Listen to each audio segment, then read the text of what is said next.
అబ్బబ్బబ్బా ఏమి చెప్పావు బ్రో.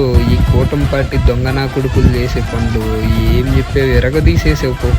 జగన్ గవర్నమెంట్ లో అప్పులు చేశారు అంటున్నారు, బానే ఉంది. ఎన్ని అప్పులు చేశాడు?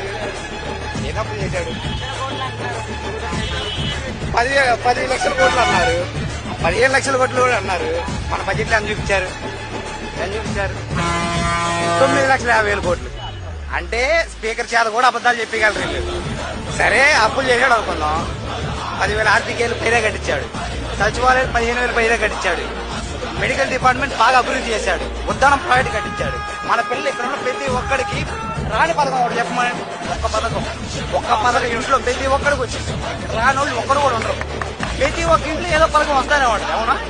మరి ఈ గవర్నమెంట్ ఒక పథకాన్ని వచ్చిందా? అప్పులు చేశారు, వీళ్ళు ఎందుకు చేయలేదు? 1,50,000 కోట్లు చేశారు ఈ 9 నెలల్లోనే. మరి జగన్ గవర్నమెంట్ లో అన్ని లక్షల కోట్లు చేశారు కదా. మరి 9 నెలల్లో ఏమకుండా 9,00,000 కోట్లు ఎట్లా చేశారు?